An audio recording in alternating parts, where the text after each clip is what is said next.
மக்கள் தொகை கணக்கெடுப்பின் போது சாதிவாரி கணக்கெடுப்பு நடத்தப்படும் என்று இந்திய ஒன்றிய அமைச்சரவை முடிவு செய்திருக்கிறது. மக்கள் தொகை கணக்கெடுப்பு எப்போது நடைபெறும் என்பது அறிவிக்கப்படவில்லை.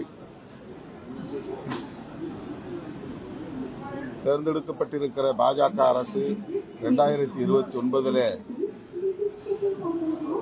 தனது பதவிக்காலத்தை நிறைவு செய்கிறது.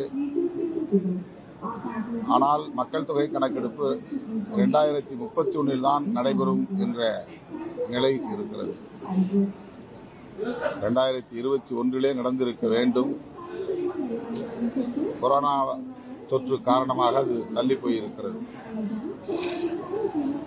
ஆகவே அடுத்து 10 ஆண்டுகளுக்கு பிறகுதான் மக்கள் தொகை கணக்கெடுப்பு நடக்கும் என்றால் 2031 தான் அந்த காலக்கெடு வருகிறது.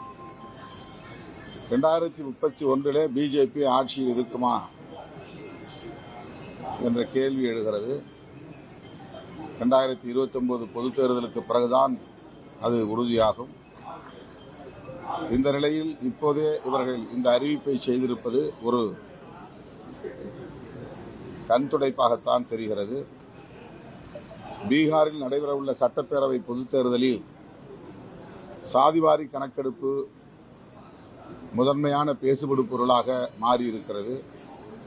குறிப்பாக காங்கிரஸ் கட்சி தலைவர் ராகுல் காந்தி அவர்கள் சாதிவாரி கணக்கெடுப்பை முன்னிறுத்தி பரப்புரை மேற்கொண்டு வருகிறார்.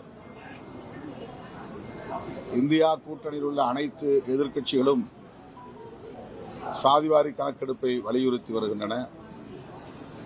இந்த நிலையில் தேர்தல் ஆதாயம் கருதி இந்த நிலைப்பாட்டை அமைச்சரவையின் மூலம் பாஜக அரசு அறிவித்திருக்கிறது.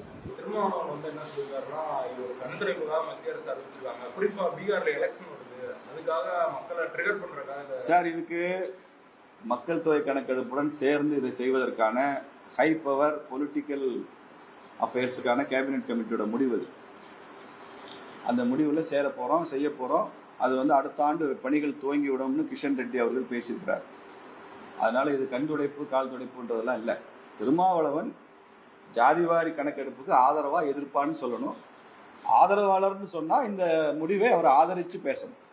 இது கண் துடைப்புன்றதுக்கு என்ன அர்த்தம்? அப்புறம் இவ்வளவு நாள் ஏன் கேட்டீங்க? அதை ஏங்க நீங்க ஒரு கோரிக்கை வைக்கிறீங்க, மதுரையில் பத்திரிகையாளர்கள் சீனிவாசன் சந்திக்க மாட்டார்னு சொல்லிட்டு விமர்சனம் பண்றீங்கன்னு வச்சுங்க. நான் ஒரு பிரஸ் மீட் ஏற்பாடு பண்ணிட்டேன், முடிஞ்சு போச்சுல.